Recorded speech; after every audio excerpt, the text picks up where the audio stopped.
Was there a quota to hit?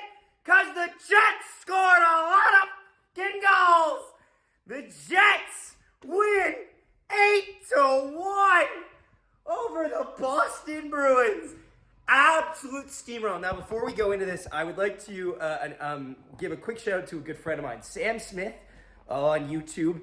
Covers Boston Bruins. If you don't know which Sam Smith, just Google Sam Smith, Boston Bruins. You should find him right here. He streams every single Boston Bruins games. Good friend of the channel. We've talked quite frequently.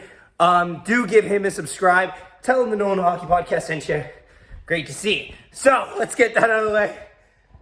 Now, he was streaming this game, and he stopped halfway through the third. And I can't say that I blame him, because holy Moses, did the Jets just decide, you know what?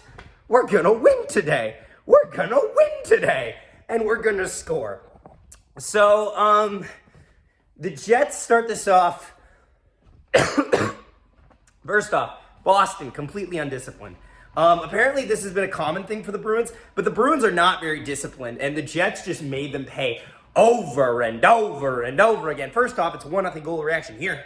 Vladislav Namestnikov! I thought I was recording the power play, but it turns out I wasn't recording, which is annoying. But actually, I don't think Chippy gets an assist on this because Nino gets the thing. But man, Chibrikov, confidence on the power play. You love to see it, and your Winnipeg Jets are up. And then I believe it's 2-0. Yes, because late in the period on a one-timer, 2-0 to Scheifele to make it a goal by Scheifele to make it 2-0 reaction here. Mark Scheifele! Pass out in front, and your Winnipeg Jets have a 2-0 lead. Woo! I'm a little fuzzy on the goals because there's 8 of them, but the Jets take a 2-0 lead going into the second period. The second period was fine. Jets exchanged goals here. The Jets would score one midway through to make it 3-0 reaction here. Mark Scheifele does it again on the power play goal. And the Jets are up 3-0. Let's go. Honestly, this is rocking right now. Pasternak doesn't like it. It doesn't matter. And the Jets are up 3-0. And then the Bruins would score on the power play to make it 3-1 reaction here. David Pasternak gets one too many one-timer opportunities here on this power play. And the Bruins have cut into the lead. It's a tough one. He gets his shot, and I think Hellebuck's expecting that it's going to go short side. He doesn't. He goes across the seam, finds the corner of the net, and the Bruins are on the board. So I'm running through because there's so much here. Bruins power play goal would then be scored by, the Bruins goal, it's a tough one at Hellebuck. I think Hellebuck gets there in time. However, Hellebuck thinks they're going to go this way, but it goes back the way he came. It goes across the grain, against the grain, shot, catches him by surprise. Pasternak, that's all Pasternak needs to get past you sometimes, and he makes it 3-1. End of the second period, what time is it? Moose Watch!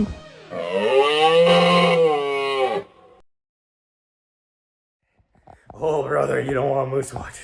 You think you want Moose Watch. You don't want Moose Watch. Moose Watch is dingy. Now, there's one really good thing about Moose Watch. The prospects that aren't playing on the Moose. Kevin He, Colby Barlow, they both look great. Kieran Walton looks spectacular. And then let's go to Dominic DiVincentis. Dominic DiVincentis is on a 6-game heater with the Norfolk Admirals. Once again, showing that the Moose have good goaltending most of the time. They just don't get any support for it. He's looked spectacular.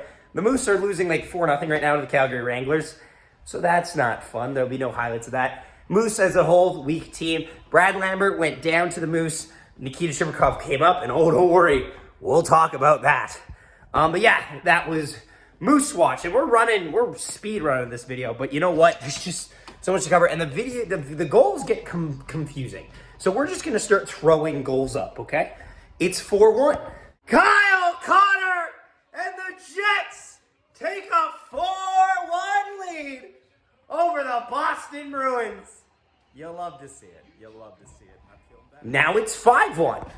Yes! Yes! Gabriel Velarde! I'm losing my voice. 5-1, Jets lead. Shall we say it's 6-1? I think we shall. Yes! Yes! Yes! It's a shimmy point! I think I foul gets the deflection, but Nikita Chibrikov has his first point of the season. Woo! It is 7-1. How the hell did that go in? The touchdown, the extra point is good. Mason Appleton from way downtown scores to make it 7-1. And finally, 8-1. Unbelievable! Unbelievable! Nikita Chibrikov, absolute missile launcher, and the Jets are up 8-1. That's a quick fire right there, but let's talk about this because there's so much to unpack. First off, the top line feasted in this game. The top line was spectacular. The Boston Bruins had no defense for Mark Scheifele, Kyle Connor, and Gabriel Velarde, the trifecta. They completely controlled the ice. The power play got going. It sucks that they gave up a power play goal to the worst power play in the NHL, but nonetheless, their power play was equally spectacular, getting multiple goals. Oh, Vlad Nemestikov scored the first goal. Now I'm remembering. I believe they had 2 or 3 power play goals. The Jets kept feasting, though, and even after, and because the Bruins were kind of not going down easily in the sense that they were going down, there was hits. It was a physical game. It's a Boston game. You know it's going to be physical. The Jets just kept making them pay on the scoreboard, and they kept putting out their top guys, and they didn't care. Now, I love Nikita Chibrikov. What I find over Brad Lambert, I find a calmer presence from Nikita Chibrikov. I find that with Brad Lambert, he was always a little bit skittish. I like Brad Lambert a lot. I think he's probably has more raw talent than Nikita Chibrikov, but Nikita Chibrikov manages his time and space better than Brad Lambert. And that's important, especially when he was working on the power play. You could tell he didn't move himself into areas of problem. He looked comfortable on that power play. Nikita Chibrikov was playing like he'd been playing on that power play for years. And I love that. The third period as a whole is such a runaway. It goes from 3-1 to an 8-1 game. Also, love the emotion from Scott Arniel there. There were some crazy fights. There was 3 fights. Gustafsson gets dragged into a fight, which is a little annoying, with Trent Frederick. And it's like, Trent Frederick is a fighter. Gustafsson isn't. So then Logan Stanley gets dragged into a fight with Kastelik. They're both kind of fighters. And they get thrown out of the game because it's the second fight in a break. That's the same reason why like people you can't have line brawls have that happen where it's like if you're not the first fight, you're gone for a long time. Let's talk about Nikita Chibrikov though, because first Appleton scores a hilarious goal from below the goal line, and then 10 seconds later Nikita Chibrikov unleashes a wicked wrister from Cole Perfetti, which is just.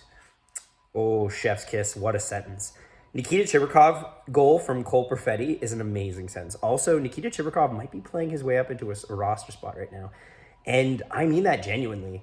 There's a couple guys that I'm not the most convinced with. IFL had a good game, and he's good on the power play. Morgan Barron hasn't... I love Morgan Barron. People know this. I love Morgan Barron. He's great. I've met him twice. He's great. We love Morgan Barron. He might need to sit for a bit. Like Gustafsson, too. Gustafsson could sit, too, honestly. Like, it's not... There's... You know what I mean? It's something to think about. The defense deployments... Fine. I don't want to get into it.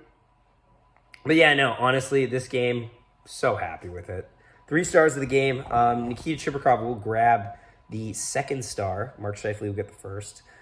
Kyle Connor will get the 3rd. Gabriel Velarde and... Yeah, Gabriel Velarde gets the honorable... Gabriel Velarde and Connor Hellebuyck get honorable mentions tonight as your Winnipeg Jets take it 8-1 over the Boston Bruins. Next action will be when I'm in attendance Thursday night against the Vegas Golden Knights. Thanks so much for watching, and we will see you next time. Nikolai Anders chips it through, gets